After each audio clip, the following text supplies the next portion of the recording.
Hi guys! You are watching Shex Zari and welcome back to my channel. Napaka-requested yun sa aking mga previous video. Andito ang aking sister. So how do you feel right now, my sister? She's really a shy person. Like, pinilit ko lang talaga siya na sumama sa akin dito ngayon. So yun, sister, introduce yourself. So, introduce yourself nga. Gawin, hindi mo sinabi yun ah. Dali na kasi. Hindi mo sinabi. Okay, ako na nga lang. So, this is my sister. Her name is Katrina. And I usually call her Ate Kat. This year, 25 years old na siya. She's currently studying at Mapua and she's taking up CEM. What's CEM? Construction. Dali! Construction Engineering Management. Arre! Aminado ka pareho na mas magaling ako sa kanya sa mas maraming bagay. Pero it's just that minsan, tsumachamba siya without effort. That's why, kailangan natin patunayan sa challenge na to na ako talaga yung magaling. Andito sa aking notebook, we prepare challenges na gagawin namin. Nagbibigay na, sinasakal pa.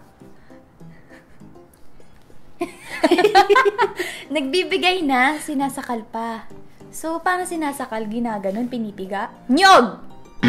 Ah! So, 3 attempts, di ba? Oo. Hanggang mag-guess. Wait lang, hindi ko mahulaan. Sirit na. Sige, sirit. Bote.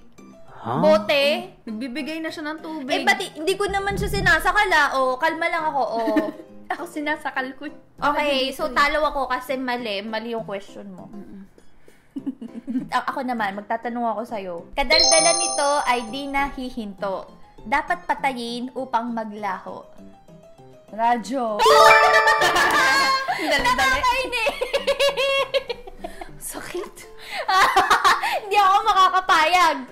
Panalo. Nakakainis ka talaga. Eh! Ang hirap naman kasi sa akin.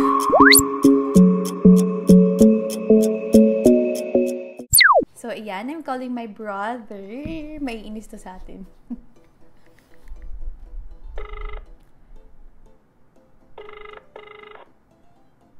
Hello? Sho?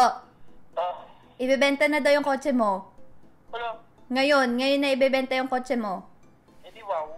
Tapos, yung gamit mo daw doon, yung kailangan mo daw na gamit doon, kunin mo na. Yung nga. Hindi, kukunin mo na, ibebenta na nga yung kotse mo ngayon na. Hindi, wow. Ani mo na. Ibebenta na nga yung kotse mo ngayon na nga. Hindi, wow. Sige, bye. So, hindi na naman sa akin. Ate. Tingnan natin. So, tumawag ba sa'yo si Ken? Sinabi na ba niya? Ano? Na ibebenta yung sasakyan mo bukas? Hindi, wow. Hindi nga, seryoso. Hindi, wow. Bukas nga ibebenta yung sasakyan mo. Talaga? Oo nga. Ano yung sabi? Tawagan mo si mama ngayon. Hindi, wow. Kakita ko lang si mama kanina eh. Kaya nga. Ibebenta. Siyempre, magugulat ka. Oh. Oo, magugulat. Hindi, wow. Eh, bahala ka. O talaga? O, iyak ka na. Oo. Bahala ka dyan. So, ayun. So, napakapangit na idea yon kasi kahit sino sa amin, hindi niya pinaniwalaan.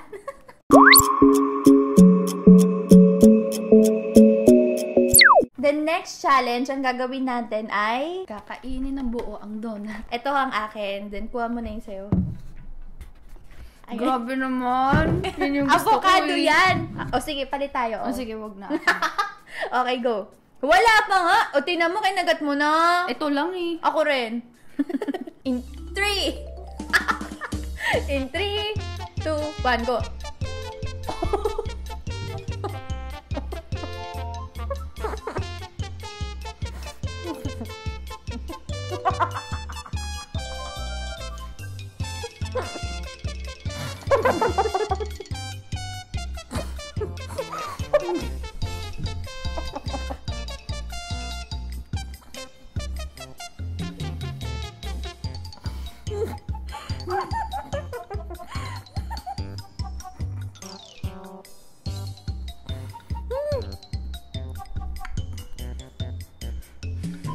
Ako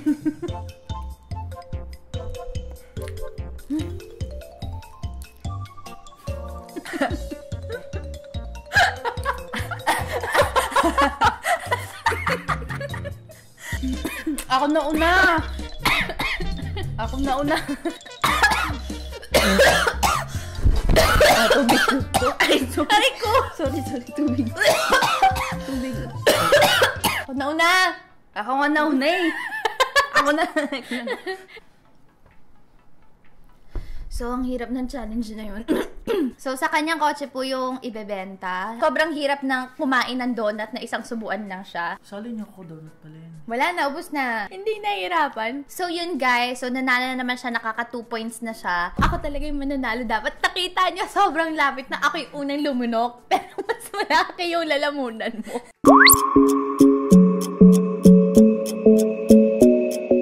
Look like snakes. Looks like look like snakes. Looks duck like snakes. Look like licks lakes. Lacks duck licks lakes. Duck lake. Mali. Look like snakes. Look duck like snakes. Look like licks lakes. Duck. Oh, mali! Look like snakes, who looks duck like lakes, look like lakes, looks duck licks lakes, duck takes licks in lakes, lock likes, lock. Malapit na eh. Look like lakes, looks duck like lakes, look licks lakes, looks... Mali! Last attempt. Pero feeling ko ako panalo. Look like snakes, looks duck like snakes. Pero mas mahaba yung narating ko kanina. Sige na. Ikaw nga, Aray. hindi mo natapos eh. So, dito sa tongue twister na English, ako ang nanalo. Nag-prepare siya ng Tagalog na tongue twister. So, kailangan ilang beses sabihin. 5. Ikaw Go. muna. Ikaw na lang. Ikaw muna. Ngumunguya at nangunguya ko'y ng paa si Kangarding. Ngumungaya at nangunguya ko'y ng paa si Kangarding. Ngumungaya at nangunguya ko'y ng paa si Kangarding. Ngumungaya at nangunguya ko'y ng paa si Kangarding. Ngumungaya at nangunguya ko'y ng paa si Kangarding. Dapat mabilis. Mabilis naman yun. Sige, ako. Ngumunguya at nangunguya ko'y ng paa si Kangarding. Ngumunguya at nangunguya ko'y ng paa si Mali. Oh, second attempt. O sige, ikaw na panalo. O, go. Hindi. Baka tayo, di ba? Ngumunguya at nangunguya ko'y ng paa si Kangarding. Ngumunguya at nangunguya ko'y ng paa si Kangarding. Ngumunguya at nangunguya ko'y ng paa si Kangarding. Ngumunguya at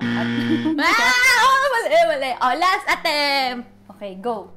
Ngumunguya at nangunguya ko'y ng paa si Kangarding. Ngumunguya at nangunguya ko'y ng paa si Kangarding. Ngumunguya at nangunguya ko'y ng paa si Kangarding. Ngumunguya at nangunguya ko'y ng paa si Kangarding. Ngumunguya at nangunguya ko'y ng paa si Kangarding. Talo ka pa din. Kasi ako Bakit? first attempt eh. Ba't mo ko pina-third attempt? Hindi, tayo eh. Hindi tayo, tay! Tayo. Unang attempt pa lang, panalo na ako. Ikaw third attempt. You're going down.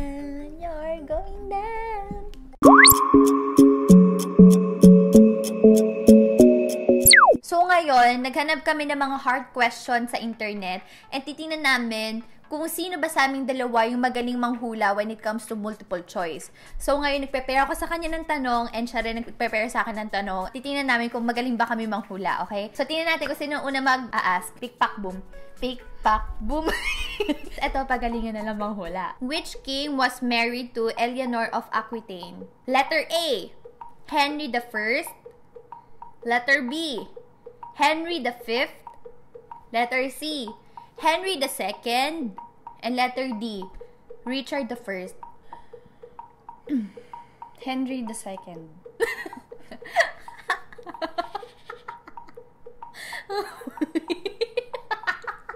Which is your correct Mo answer? tinatawanan. Wala. Which is your correct answer? Richard. Are you gonna lock in? Or ano ba yung final answer mo? Henry II or Richard I? Richard. Richard I. Mm-mm. Final answer na ba? Mm-mm. Bibigyan kita ng 5 seconds para Para magpalit. maging mali yung sagot ko. Hindi ako ganon. Ganon ka siguro, no? Hindi, no?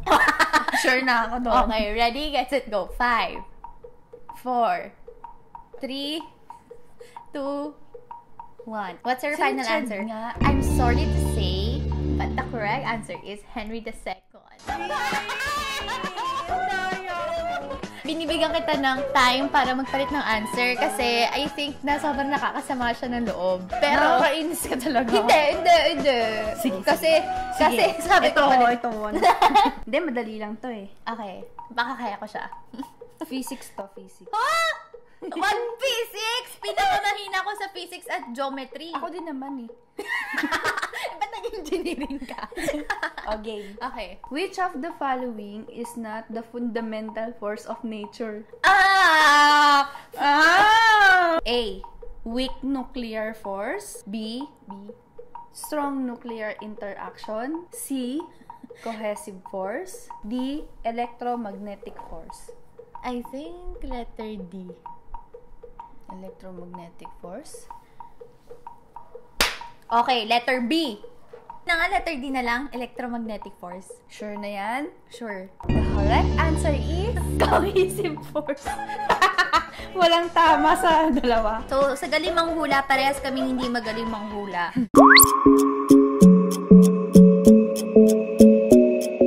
Okay, ready? Get set, go.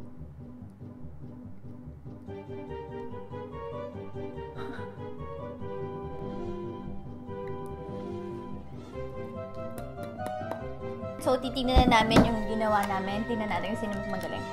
Oh, ba't ganon? Mas magaling ka! Ayan o, sa kanya nagawa niya yung dito. Okay, ikaw na naman.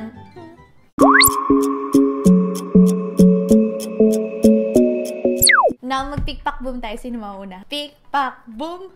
Pick-pack boom! Ready, set, go.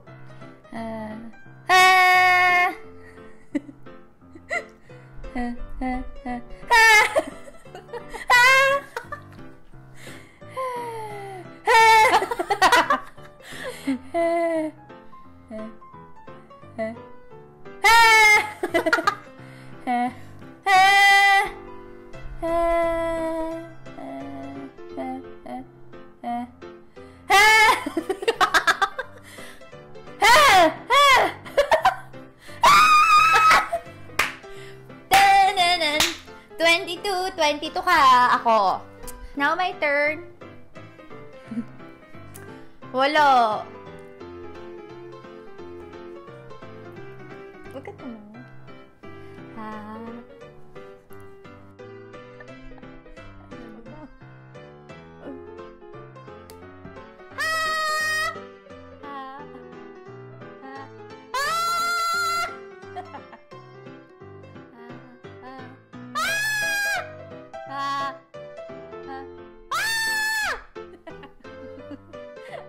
Huwag ka tumawa.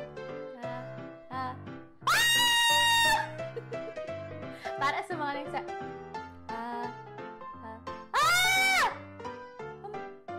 Bakit? Wala sa'yo ang animal! Ulit! Madaya. Poop yun eh.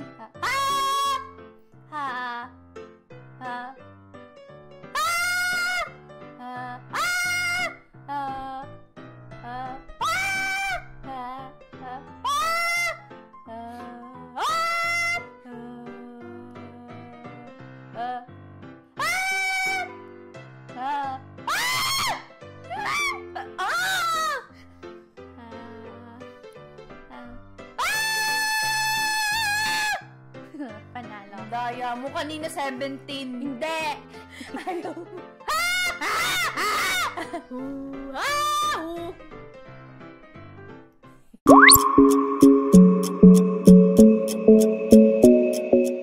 And ilalagay ko lang muna tong towel dito if in case na merong bumuga.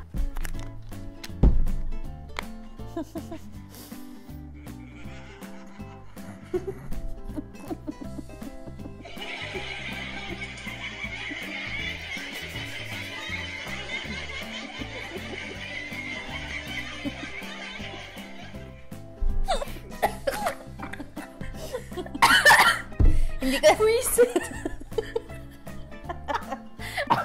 Bakit? Ang daya mo. Hindi ako... Gusto mo another round? Sige, sige.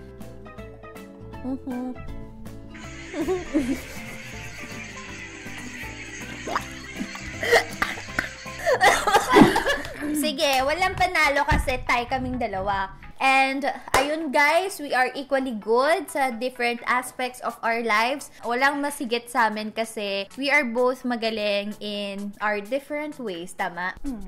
Aww. So guys, ayun na ang challenge with my sister and I hope na nag-enjoy kayo sa panonood. So yun guys, thank you so much for watching this video and see you in the next one. Bye!